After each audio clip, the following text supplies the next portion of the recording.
couple of armchair GMs who have yet to be wrong with any of their Timberwolves takes. Right. It's Flagrant Howls with Phil Mackey and Kyle Theige. Oh, thank you, everybody. Yes, we're back. Your favorite Timberwolves lifestyle podcast and your favorite creepy mustached Timberwolves evaluator, Kyle. You got rid of the safety net 5 o'clock shadow since last time we saw each other, so you're just kind of all out there with the Caterpillar. Yeah, I was telling you before we hit live that I was going to delete it on Sunday. Like, I was ready to be done with it, but then the Vikings won. And I was like, you know what? I haven't really shaved much since, like, the Vikings last lost in, like, week 2 or whatever. So now this is just a permanent fixture until the Wolves either lose 2 in a row or the Vikings lose. So if they just go to the Super Bowl, it's just going to keep getting – I don't even know if it's going to get longer, thicker, or what the deal is. But it looks terrible. We're all in on this. Well, tell her to get used to – Kirko Chains is going to be the determination of whether you get rid of that mustache or not. This is Flagrant Howls on the Score North YouTube channel. You can find us also on the Mackey and Judd podcast feed. If you could give us a 5-star rating and a positive review on Apple Podcasts, it would help spread the word about this Wolves community that you're helping us build. And click the subscribe button on the Score North YouTube channel. We found a guy just kind of bored out on the East Coast during a road trip. He's like, I don't know, we don't play for a couple days. So we figured, let's get him on here and just pepper him with questions. He is the legendary Jim Peterson at JimPete Hoops on Twitter. You saved yourself on the broadcast last night when you started a sentence with, "This is what I tell my wife when she's wrong." And I was like, Jim, no, walk it back.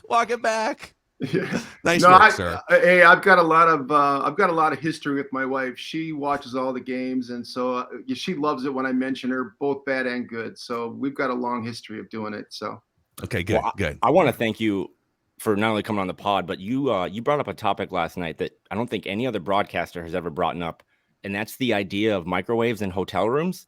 I didn't know that was a thing, and I always think about, what do I do with these leftovers? When I'm on the road, I just like subconsciously bring with me to the room, and then I leave them in the fridge. So on behalf of everyone, thanks for like alerting us that that's a real thing. Seriously, I've been doing this for a long time. I've been staying in hotels, on a regular basis since 1984. And so it took me having a conversation with Karl-Anthony Towns. We were leaving shoot around in Memphis. And I don't know, for some reason we started talking about that hot chip, and Karl did the hot chip challenge, and he said he ate the whole thing, and he didn't cough or anything. So he said he got it down. He was able to do it and survive. And then it led to I saw Karl when we checked into the hotel the night before, and he had his dad had this 2 big bags of food. And I just assumed they did DoorDash, because we see it a lot at the hotel, right? Guys getting DoorDash all the time. And so Karl's door opens up. His dad walks into the room, and I was like, how are you going to heat the food up? He's like, he goes, I brought it from Minnesota. He goes, I'm just going to order a microwave to the room. I was like, what? They have microwaves that they can bring to your room? He's like, absolutely. He goes, they'll bring your refrigerator too. What? And because a lot of these hotels have the refrigerator that's fully stocked, right? So you can't really put anything in it. A lot of times if you take things out, they charge you for just removing it. Right? You got to drink 5 bottles of whiskey just to put your pizza in there. So Karl tells me this. I was like, dude, this is a game changer. You know how many times I've gotten leftovers on the road? I just left it at the restaurant because there's no place to heat it up. This is a game changer. Who would have thought, like, who's the first person to think, usually there's no fridge in my room, there's no microwave in my room, and then that's where the thought process stops. But who's the first person to say, I bet they have a spare one down there somewhere. I'm gonna call the front desk. Just imagine a room full of semi-cleaned microwaves that you're just warming up Philly cheesesteaks in. At least you got a plan. So, but yeah, thanks again for being on. I know you have a couple of days in Philly. Yeah. We were gonna ask questions about your time growing up in the league and just what you think about. I mean, the Wolves are 7-8, 15 games into this whole new experiment. Phil and I like to call it the target centers. What's been your just kind of overall reaction to the first 15 games of this experiment? I would say, if I didn't say disappointment, I would be lying. I think I'm just being honest. I think that I would be doing our fan base a disservice, because I've kind of prided myself on being sort of taking the temperature of the room and a truth teller. I've never really wanted to sugarcoat things for our fan base. And so obviously, our job is to promote the team, just like, I think we all do. This is what this community is so great, because everybody that sort of follows this team, from John Krasinski to all the beat writers to Dane to you guys, like everybody that covers this team, I think that one of the great things, Britt Robson is sort of the curmudgeon in the room, which you kind of need that energy though, because it's just important to have that guy that is like the professor that kind of keeps it real. But so I was disappointed, because I think we were all expecting kind of like picking up where we left off, but a little better. Like, I think obviously, just talking with the coaching staff and everybody that was involved early on, everybody was kind of preaching, hey, it's going to take time. And you kind of know that, right? But it was the effort, I think, that was really sort of perplexing to me, because this team played so hard last year, and when Chris Finch has to sit there and coach effort and then have to convince them that ball movement is what's kind of what needed, and he's talking about it game in and game out, and something as simple as boxing out, because when you're getting worked on the glass every night, the team was a very poor defensive rebounding team last year. And when you go back to the video and watch it, and you're seeing corner crashers get in there, and you see guys just following the ball with their eyes and they're not putting a body on somebody, it's just disappointing that you're talking about fundamentals like that. You can't even get into the more complex things that are going on the floor. So I would say, the short answer is disappointment. But now I think, and I was saying this during this last long homestand, was that, when you're a player, sometimes when you're not playing well, I played for the Sacramento Kings. So there were times where homestands were bad because, when you weren't playing well, you'd get boos, just like were happening at Target Center. And sometimes the best thing that can happen to a team is to go on the road, because you build chemistry, and the Wolves hadn't played very many road games this year up until that point. And so sometimes going on the road can be the best thing. So while we played depleted teams, getting on the road and then getting that camaraderie, because that's what kind of happened last year too. They kind of got on the road and they built that chemistry and the Pat Bev effect and the Vando and all that kind of stuff. But the leadership of the team kind of presented itself, and it was nurtured on the road. And that's what happens a lot. And that's what's happened now. I think these last two games, even though they've been depleted, both the Cavaliers and Orlando, one thing that's kind of unwritten right now, and I don't know what the general perception is, but sometimes when you're watching them play, you're kind of thinking that they don't like each other very much. But that's not the truth. This team actually spends a lot of time on the road. Like, this is why getting on the road is great. They're having dinners together, and it's not just two guys here and three guys there and two guys over there. It's all of them together going to dinner. And Karl and Rudy have facilitated some of this stuff. There are other guys, Torian, it's important. But I think that's been one of the great things for me, is like how you've seen sort of them come together here during this process. When they have dinner, are they all just like in a hotel room, just using the same microwave, Jim? Or do they go to restaurants? Or yeah. The Carl's getting the takeout, bringing your it from turn, Minnesota. Yeah.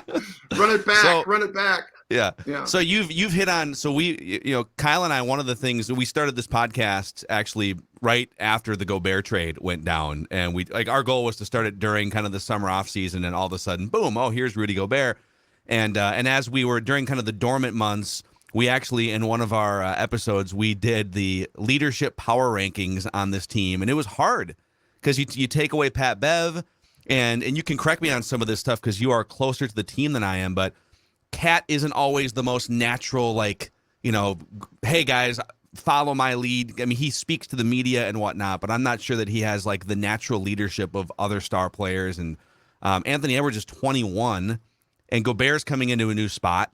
So I think there's a question on two fronts. Number one, who are the actual leaders of the team as you're creating this new thing this season? But then two, when you watch teams like the Suns and some of these established teams when they're healthy, when they're in a moment of basketball crisis, it's a close game in the fourth quarter, or they're down by 10 or something, they know exactly who they are, what to do, what sets work well, what lineup combinations work well.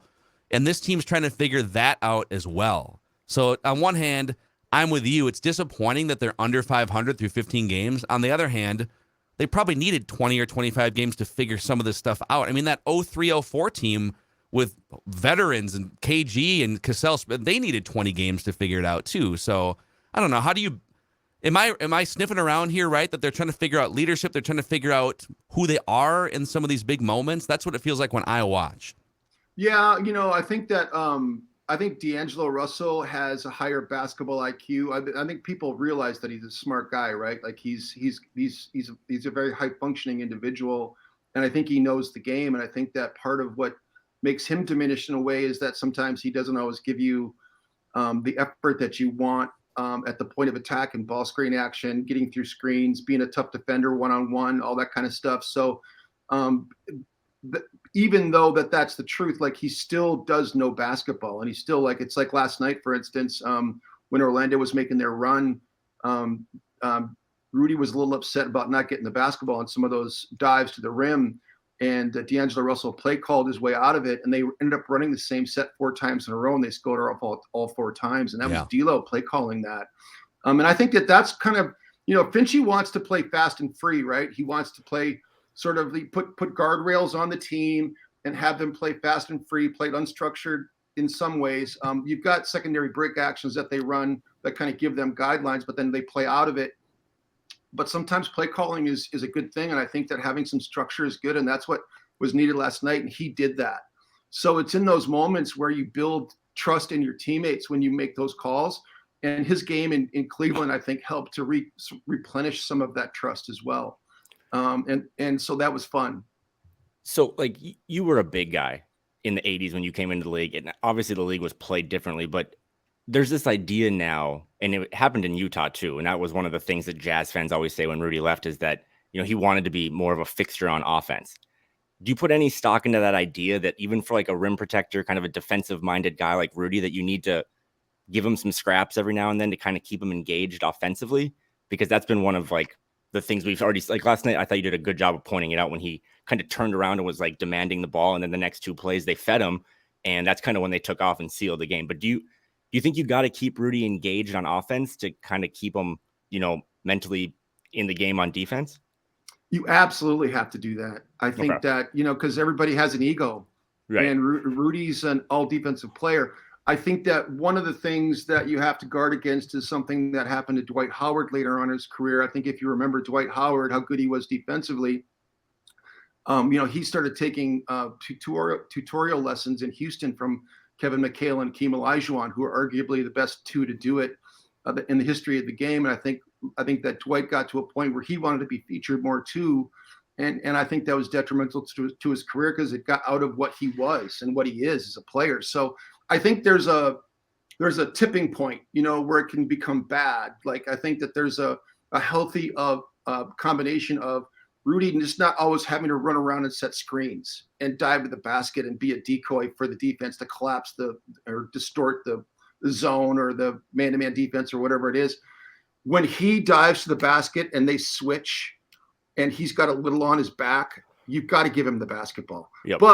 But there's got to be guidelines to that too, because I don't think on the box is the place to give it to him. It's in the front of the rim. Yeah. And with his back to the baseline, or if he's sealed over the top, you can throw it over the top to him, over the top as well. But you have to give it to him when he rolls down there and he's open, he's got a little on him. So I get that. So there's a healthy sort of distribution that has to happen. I think that's one of the things that kind of figured out over these last 3 or 4 games of, like, instead of just like taking turns like Finchie talks about, of just having the ball movement be the thing that finds the level, and finds the open guy. So I think that's a great question, and I think that they're figuring it out. On the other pick and roll combo, when Ant is the ball handler, someone, I think it was NBA Central, just tweeted this out a little while ago, that on Ant Gobert pick and rolls, of which there's been 125, Ant has passed it to Gobert 4 times out of 125. What does that I don't even know how to put that number into context, but maybe from a chemistry standpoint, how much does this team hinge on D'Lo and Ant developing pick and roll chemistry with Gobert? I mean, they have it with Cat, but with Gobert specifically, JimPete. Well, the play set that they were running, that they ran 4 times in a row, that they got the ball to Rudy. It wasn't D'Lo that was delivering the pass. It was Rudy setting the screen for D'Lo. them Orlando switching, and then the big now is on D'Lo. So instead of D'Lo trying to throw a pass over the top of Mo Bamba, he moved it to Karl, and Karl made the pass to Rudy. And so I think a lot of times, one thing that I know for Mike Conley when he was traded to Utah, that it took Mike Conley almost a full season to really figure out how to play with Rudy.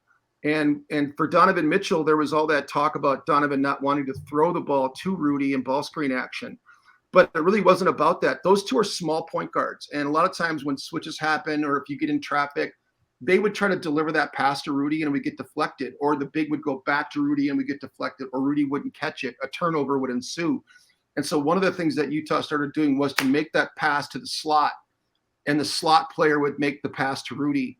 And that's how they got it to Rudy a lot of times. Or if it was Joe Ingles. That's why Joe Ingles was such a good pick and roll partner for Rudy Gobert, was because he's 6'9". And he could throw it over the top to the big. He would draw the defense. So I think it's a combination of them understanding that when you're in ball screen action with Rudy, and you have to understand that if the big is not committing to you, you've got to take it and score it. And then at some point, you've got to be able to, when they do come to you, deliver the pass to Rudy in such a way that he can catch it and finish it. So like I said, Mike Conley is a veteran point guard. It took him a while to figure out how to play with Rudy. It's going to take more than 15 games for these two guys to figure it out. Now, Ant needs to be a better playmaker, just generally speaking. Like he needs to really move the ball.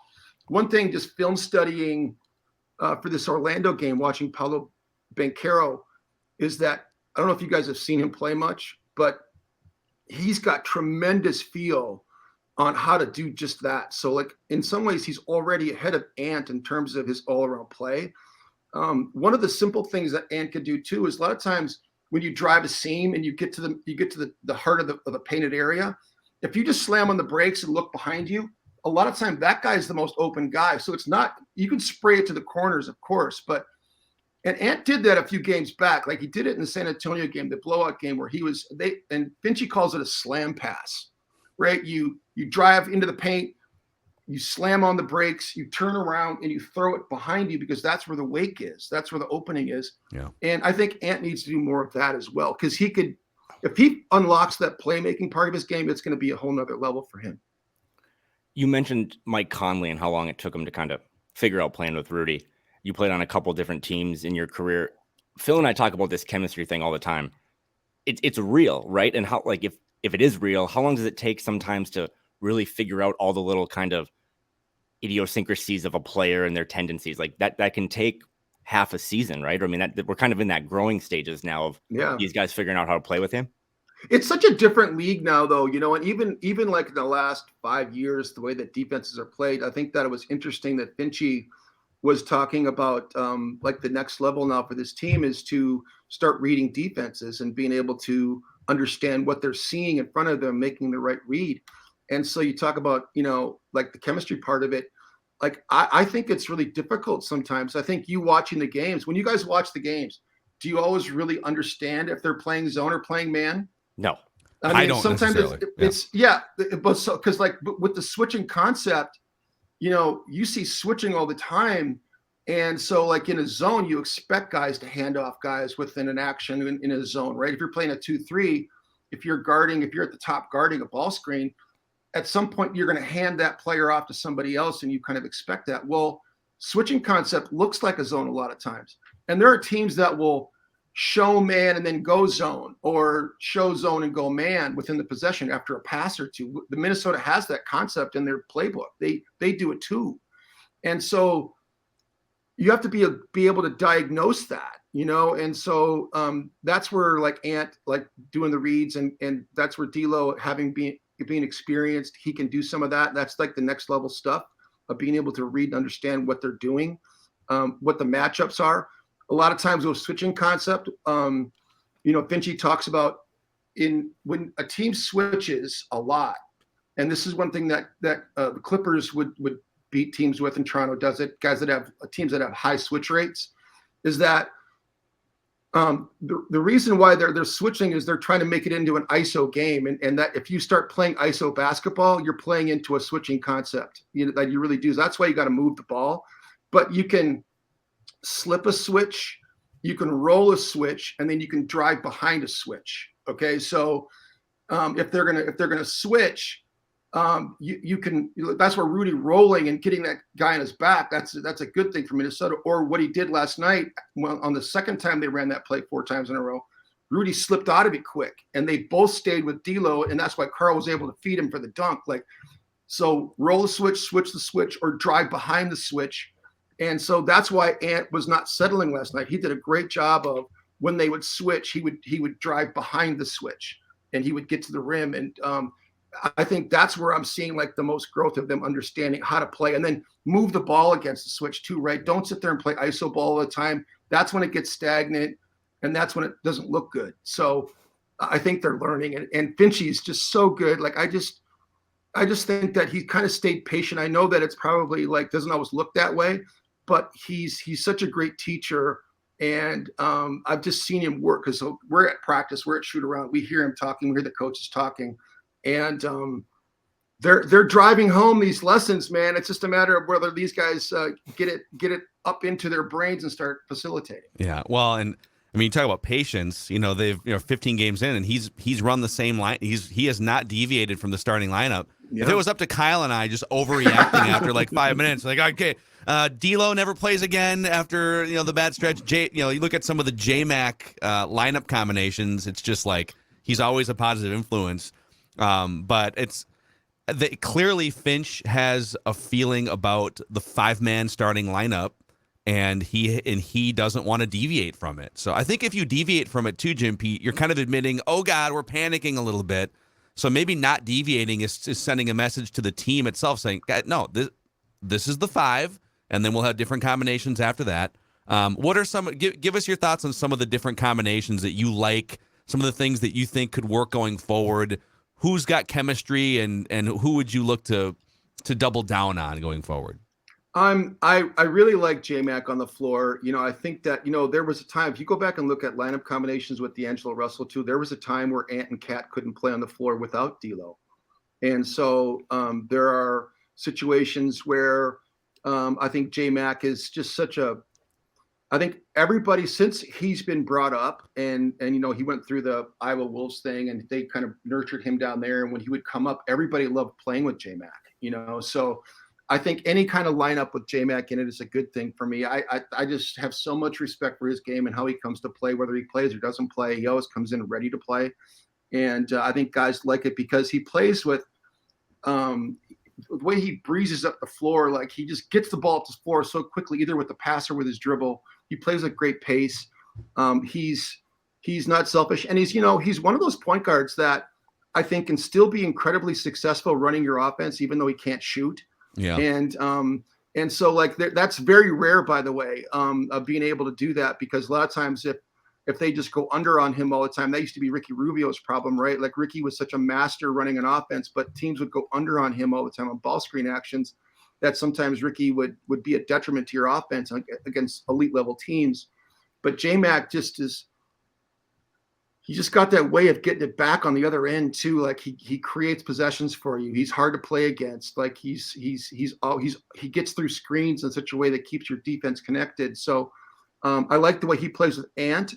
I think that the challenge for Finchie, and he was talking about this, is that he needs to get offense around Rudy and defense around Cat. So to the degree that you can have lineup combinations that kind of do that, I think that's a good thing. Anthony Edwards and D'Lo split have been good. Like, it's been good for Anthony Edwards anyway, getting those two split up. But like I say, like, there was a time last year where Ant and Cat couldn't play together without D'Lo. So I don't know. It's a work in progress, but I really do think that that Towns and Gobert are figuring it out together. I still want to go back to that lineup. And one thing that's kind of been disappointing for me, because I'm such a big fan of his, because I bought Jalen Noel stock early on. Like, I was a fan of his when Gerson drafted him in the second round. Just doing draft prep that year, I went to a lot of Washington games and watched Matisse Thybulle. I went there for Matisse Thybulle, but I was like, I was like, holy cow, Jalen Noel is like really good. And then you realize he's the Pac-12 player of the year. And so I was pretty excited when we picked him up. But like his 3-point shooting needs to become more consistent. I think that's one thing we saw last night from Anthony Edwards when he started talking about like what is the next frontier for this team is like consistency, right? And that means everybody. And that means someone like Jalen Noel, if that sort of hybrid lineup that Finchy threw out there in Oklahoma City, where it was Ant, J-Mac, Noel, Torian Prince, and Naz Reid. You know, that lineup was kind of a breath of fresh air. The way they moved the basketball was kind of like that COVID period last year when everybody had COVID and that second and third unit. Yep. They kind of taught that team how to play basketball, right? How to move the ball. So any team, and so Kyle Anderson is the other guy that I think now like Finchy had Kyle and J-Mac on the floor at the same time, like with Karl, and I thought that was great with Anthony Edwards as well. So Kyle's he's always been a favorite of mine, even going back to when he was in high school. You know, when you play for Bob Hurley and you have that sort of pedigree, and then you go to UCLA and he's got that 6'9" frame and he's a point guard that can handle, and he's such a smart player. He's got some defensive deficiencies, but you talk about leadership, Phil, I think he's another guy that, you know, while he's a new player, I think his personality type, I think you saw a little edge to him last night in Orlando. I think he's got a high basketball IQ and an edge. I think he's just kind of biding his time, but I think he's that guy that can also be, hey, I've been there. I've been to the playoffs. I've been a high-level basketball player for a long time. I think he's a guy that can also be a shepherd out there and lead these guys a little bit himself. This is great, man. I feel like we could do this for like 2 hours right now, but we'll do it again sometime. Maybe we'll do it in the PNW when you guys come to Portland in like a month. Kyle and I talked about that. Kyle's house or something. Well, Kyle and I are going to go play golf in Portland. Yeah, we got a Sunday tea time. We got to get some weather though, man. We got to get some good weather coming. So give us good vibes up there, Kyle. It was I golfed on Friday and it was like 55, and it as long as it stays dry, right? Maybe bring a extra pair of pants in case it rains, but we do got to ask you before we let you go, because speaking of chemistry, earlier this season we had Michael Grady on, your new teammate. We loved him. We thought he was great. He has a lot of energy. He also has kind of a chip on his shoulder. Phil, you remember that, right? When he was talking about kind of why not us? Like why can't the Timberwolves be up there with the top teams in the league? So what's it been like working with Grady? And how has it been developing a chemistry with him? Well, you know, I think that, you know, everybody was kind of disappointed when Benz got let go, just because Benz has been such a fixture. And I just think that was real for me. And, you know, the same was true when I worked with Tom Hanneman, and they brought Benz in because Hanny still was with us. He still did pre-post work. And so, you know, I really didn't want to change partners then either. But then, you know, trades happen. I've got a whole history. I was traded twice in my NBA career, and I saw players come and go. Heck, my first game as a pro, I got to be really tight with this guy named James Bailey. Jumpin' James Bailey played at Rutgers, played for the Seattle Sonics when they won the championship in '79. And JB was my locker mate, and we were on the road in San Antonio. First game of the year in San Antonio at Hemisphere Arena. I sit down next to JB, and we're sitting there and we're kind of getting undressed. And Carol Dawson, the assistant coach at the time, comes over to James Bailey and says, "James, you've just been traded to the San Antonio Spurs across the hallway." And so JB got his stuff, and I'm like, you've got to be kidding me! Like, my buddy just got traded, and we haven't even played a game yet. I was like, this is a cold world. So I've got a whole history of it, but I can't tell you, Michael Grady is one of the finest human beings I've ever met in my life. He is such a classy individual. He's been so wonderful to work with. So while we miss Benz, two things can be true. While we miss Benz, and I certainly miss my friend Dave, you know, Michael Grady is a complete home run, and just a fine individual. He's got a great call. I'm always blown away with when you build chemistry with somebody. It's been a pleasure to get to know him, and I'm really lucky to be able to work with such great people night in and night out. Love it, man. Love it. By the way, we may want so Tom Crean is available. We've already cleared a seat on the charter for him to come with us. Can he just kind of hang out and make all these trips until he, Yeah, it was great last night, man. How great was Katie last night interviewing him though? So too. good. That was Katie, awesome. Yeah, she just did a great job. And she, by the way, we all also lost Marnie on our traveling team too. So that's another teammate that's kind of new. Like Katie, we know Katie. She's been around for a little while, but she's also had to fill some pretty large shoes too. By the way, because Marnie Gellner is pretty tough to replace. But no, she did a great job with Tom Crean, and it was really fun to hear a different perspective. Right, kind of heard stuff about Ant you haven't really heard before and didn't know. Some of those phone calls and texts that he's getting from Tom Crean. We just need more of that. We need more reminders for Ant on game day. Yes. We should just find like 10 fixtures. Tom Crean, there's a new person every game. Hey, dude, go drop 30, pass the ball, etc. JimPete, great catching up with you, man. Thank you too. Thanks, Love Phil. you on the broadcast. Thanks, buddy. We'll see you again soon. All right. Yeah. Hey, thanks for texting me last night, Kyle. I enjoy being on with you guys. Enjoy your bring your clubs next month. Okay. All right. Jim Peterson from Bally Sports North, 25 years, man. It's one of the absolute legend. One of the best in the business. I've said this before. I'm from North Dakota, but I feel like I can speak for Minnesota sports since we didn't really have anything to look forward to in North Dakota. But is Jim Peterson, because I knew all this stuff before, but I was prepping a little bit today. Is he on like the Mount Rushmore of Minnesota basketball? He was an excellent young player. Mr. Basketball in 1980. I think he was the state's first McDonald's All-American. Boy, that might be right. I mean, he was an incredible young player back before you and I were born. But right, yes. 4 years with the Gophers. Played alongside Hakeem. I didn't know this. I don't know if you knew this. I knew he was drafted with Hakeem Olajuwon because they were teammates back in, I think it was 84. He was 51st overall. They used to do 10 rounds of the draft. Did you know that he was in the same draft also as Michael Jordan and Charles Barkley? Yeah. Yes. There was a pretty loaded draft class in that one. But yeah, I mean, he played in the NBA Finals in 85, 86. And I was just thinking, like, man, he kind of epitomizes. He's been with this team doing TV stuff since 2003. He did radio before. So he is, him and Jeff Munichie are kind of like the two. No offense to A-Rod and Lori, but they're like the two real owners of this team. Like they go back. Yeah, they go back to the early 90s with this team, or mid 90s for JimPete. That's a great the Mount Rushmore of Minnesota basketball is. We'd have to almost narrow it to you have to be more specific, born in Minnesota. Yep. Or at the very least went to high school in Minnesota or college at the University of Minnesota or something. I mean, Trent Tucker. Yep. Tyus is in the mix. Trent Tucker's in the mix. I mean, Kevin McHale. This would be. We should save this for deal. I was just thinking. I was like, man, next August or whatever. yeah. When we run out of when our our leadership power rankings melt, we'll have to do this. But I've always been a big fan of him. He actually kind of got me into.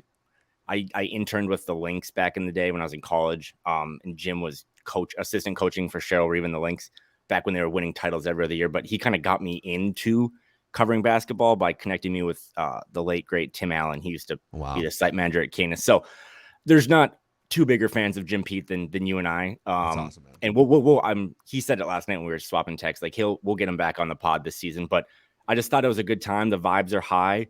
But I also think that guy too. Again, like he played on a team with, I guess I know it was in the 80s, but he played on a team with Ralph Sampson and Hakeem Olajuwon, two bigs. He kind of gets it. And it's funny because the vibes are good today, Phil, after, they thoroughly dismantled the Magic last night, but still a lot of talk about, does this team like each other? Can they fit together? And I think Jim provides, he's on the plane with them, right? Like he's in the hotel with them. So a cool perspective of someone that's kind of boots on the ground. But yeah, JimPete, local legend. Yeah, we'll get him. We'll get him again at some point. He's always willing. He's an awesome guy. He's super busy, so he's not always available. But before we go and dive into the comment section and get to some other things here on Flagrant Howls, a shout out to our friends over at Federated Mutual Insurance Company. So they are an official partner of the Minnesota Timberwolves and an official partner of Flagrant Howls and Score North. And they're all about. They've been around since 1904, both inside and outside the state of Minnesota. Wherever your business is. And they're all about risk management, elevating your business, and looking out on the horizon as kind of a guiding hand to help you navigate the waters of being a business owner. Federatedinsurance.com, where you can find out more information about the industries that they work with. Remember, at Federated, it's our business to protect yours. Okay, Kyle, do we dare dive into the comment section? Yeah, Score North YouTube channel. I'm guessing all the comments are just like great prediction on the Wolves pummeling the Magic, and then when they beat the Sixers this weekend and we record on Monday, they'll be like, wow, I can't believe you predicted that they'd get back to 500. Good job. Yeah. Sometimes people I notice doing this for a number of years now will lash out at the messengers or the people who have opinions on what's happening. I had a guy reach out to me who's been an off and on Purple Daily listener for the last couple of years. He says, I used to think you were an idiot and I used to hate you, but your takes have been more reasonable this year about the Vikings. And so I find myself listening more often. And I was like, are my takes more reasonable or are they 8-1? And I'm just praising them more often. Show me your YouTube numbers, buddy. Oh man. So let's I'm just gonna go through some of these here from our latest episode on the Score North YouTube channel. We are always available on Twitter if you want to fight or if you want to kumbaya, whatever. Andrew W says, and again, this was kind of off of like multiple straight losses. D'Lo is problem number 1. Ant is problem number 2. D'Lo game is internal. He's always himself, always cool and calm, but can't recognize when he doesn't have it that night. Ant's game is external. Feeds off his shots, teammates, energy, etc. Last season, he had much higher energy and playing with more joy because that was the vibe that Pat Bev and Vando gave off, and the high wall scheme was energetic, etc. Ant is 21, needs a role model from a winning guy, and that was Pat Bev. What are your thoughts on Ant playing off other people's energy? I think it's a really good call. I mean, again, last night, Tom Crane was in the building, and I think that energy is what helped Ant just play so freely.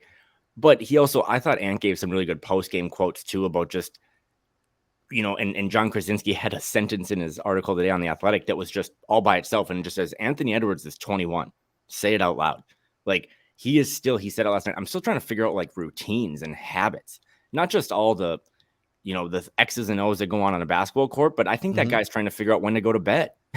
As stupid as that sounds, but like, he's still trying to take care of his body a little more with nutrition and how do I get up for these, back to second game of a back-to-back and stuff. And I think it's just, this is all part of, I think Jim provided a really good example, and you kind of hear this when you talk to people of the team. The vibes are never as low as you think they are, even when you're getting pummeled at home and people are booing you.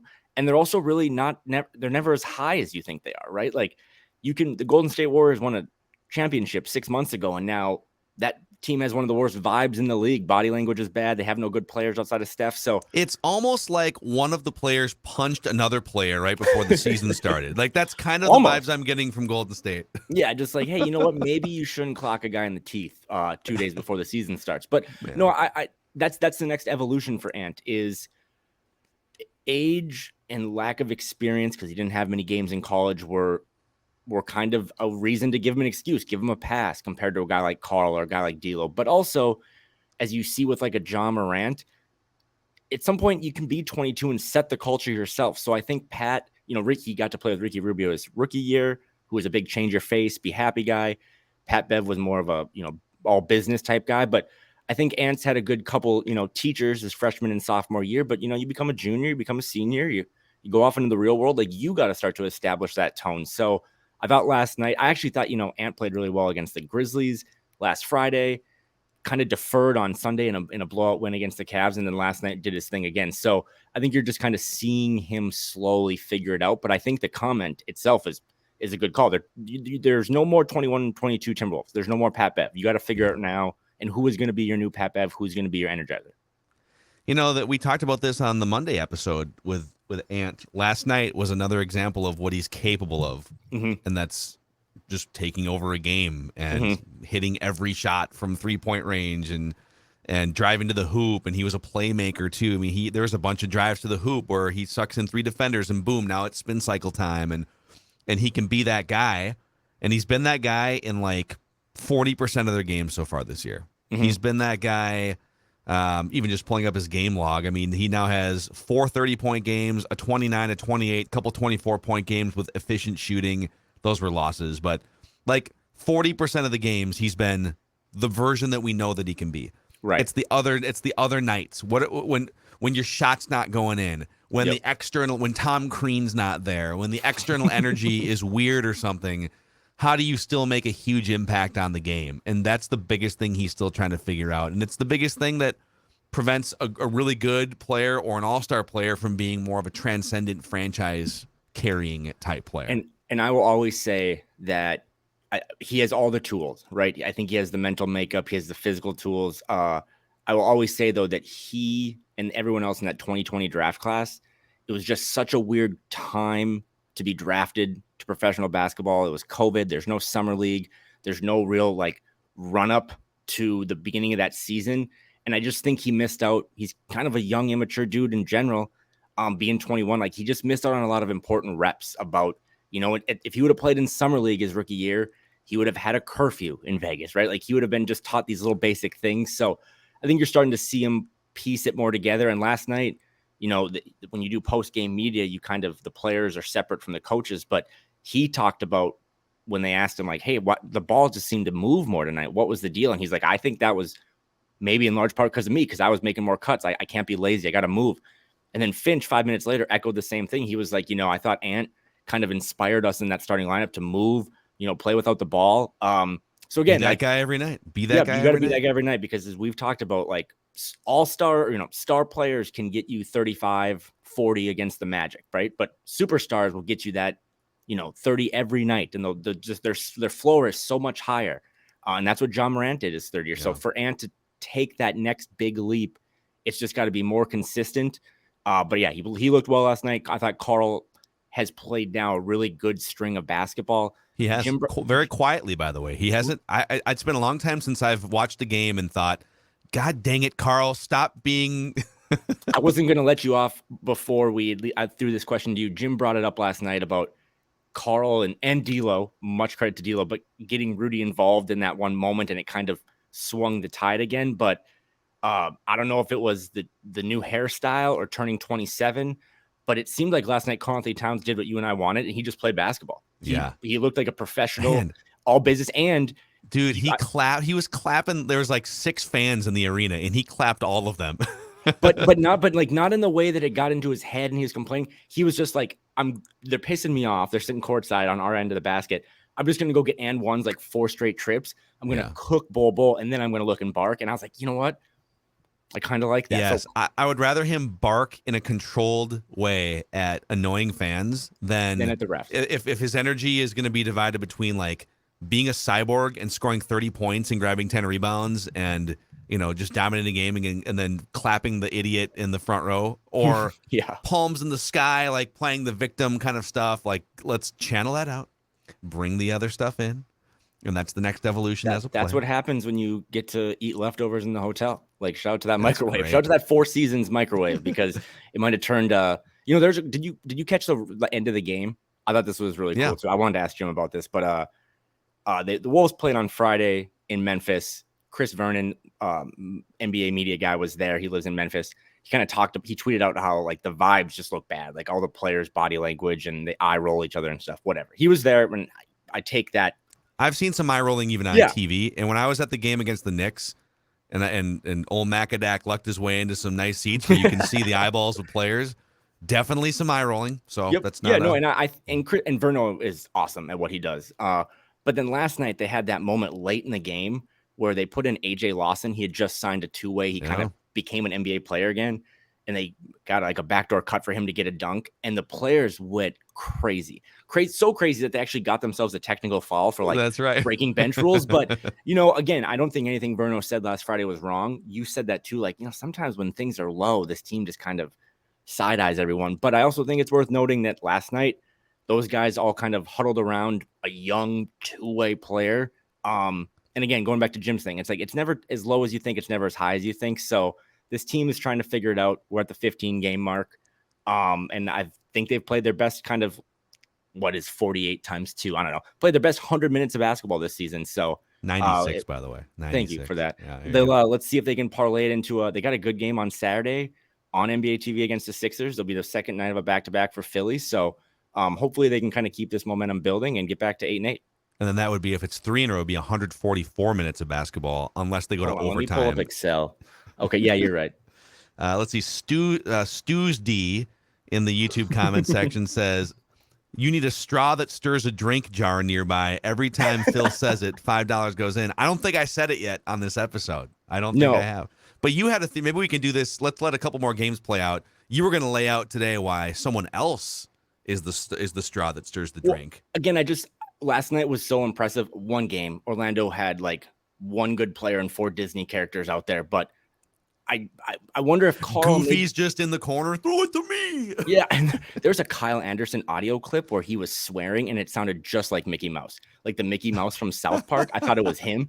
But no, I wonder if D'Lo said it like week 1. He's like, Karl can lead this team in assists. I think right now he's averaging like maybe 5.5. He's just below D'Lo at 6. Yeah, it's but 5.2. Maybe Karl is the guy that can relate to being a big who maybe doesn't touch the ball as often as he wants. And he can kind of be that bridge because I do think at the end of the day, Rudy doesn't need the ball as much as he wants the ball. But I also think, again, you had a really good stat about Ant, D'Lo, like those guys got to get him the ball more. But maybe the way to do that is just to cycle it through Karl and then let him kind of be that facilitator. So I've really enjoyed the last week of Karl-Anthony Towns. Again, Agreed. Much like Ant, doing it consistently. Cat's got to keep that same energy on Saturday when they played Joel Embiid. I don't think the Wolves have ever played Joel Embiid without Karl kind of being the guy to guard him. So Karl's got a bouncer now. Karl's got security now, right?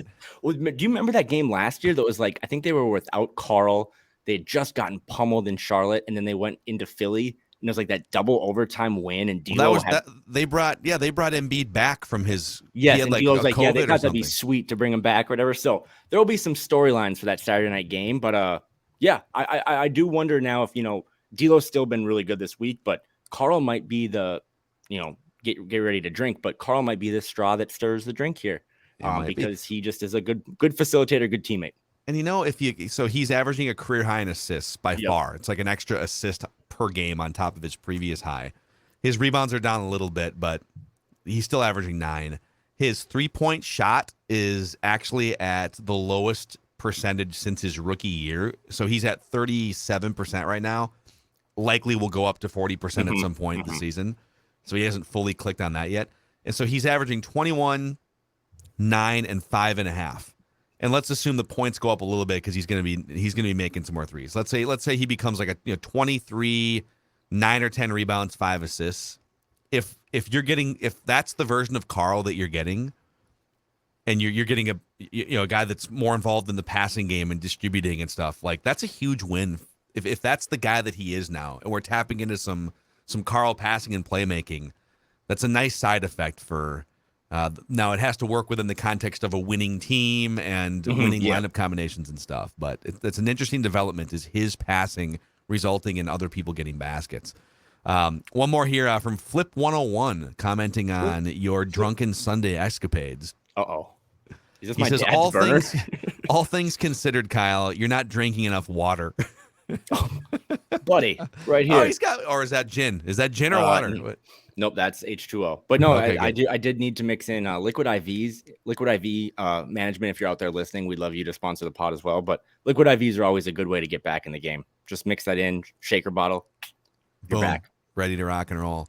So, all right, well, there's your Flagrant Howls fix for this Thursday here. Appreciate Jim Peterson coming on the show and talking basketball. He went deep dive there, man, on some basketball X's and O's. Like he's talking about the 3 different things you can do against switching defenses, and like, man, guys, when he asked, it was a great answer, I think, by me. But when he was like, "Do you guys always know what kind of defense the other team is in or the Wolves are in?" I'm just like, I have no idea. I just kind of wait for you to tell me. But no, I mean, because you guys really know what you're watching when you watch basketball. No, honestly, like Jim, that's why I'm texting you during the game. It's like, what was that high wall? What's going on? But no, he is.